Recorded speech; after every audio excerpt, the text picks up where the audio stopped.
Morning. Okay na? Yes, ma'am. Okay, sige.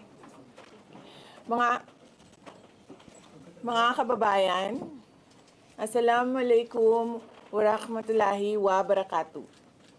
Madayaw, maayong adlaw kaninyong tanan.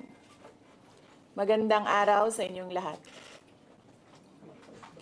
Sa mga nakaraang araw, marami ang humihingi ng reaksyon, komento, o damdamin. Damdamin ko sa issue ng impeachment na naihain laban sa akin.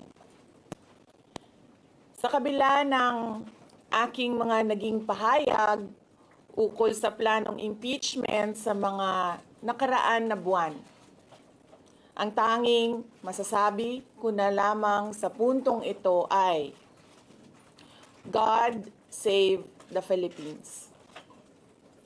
Bukod dito, nais ko na lang ipaabot ang aking taus-pusong pasasalamat sa mga kababayan na patuloy na nagdarasal, sumusuporta, nagtitiwala, at patuloy na nagmamahal sa akin.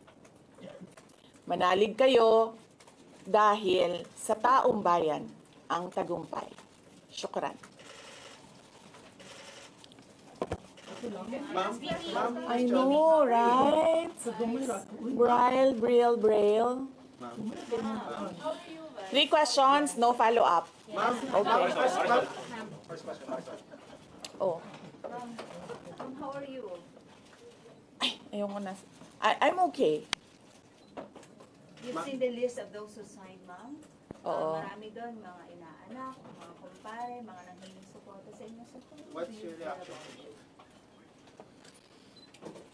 Sabi kasi, ito lang daw basahin ko. Promise me lang, isa na yun. So, ma'am, how are you preparing for this? We've already started preparing the moment Franz Castro announced the impeachment plans, which was November of 2023. So November of 2023, there were already lawyers doing their work for the impeachment. So, we leave it to the lawyers. Resignation is not an option. Resignation is not an option. Wala pa tayo doon, ma'am. Masyado pang malayo yung mga ganyan na mga bagay. Nandun pa lang tayo sa pagbabasa ng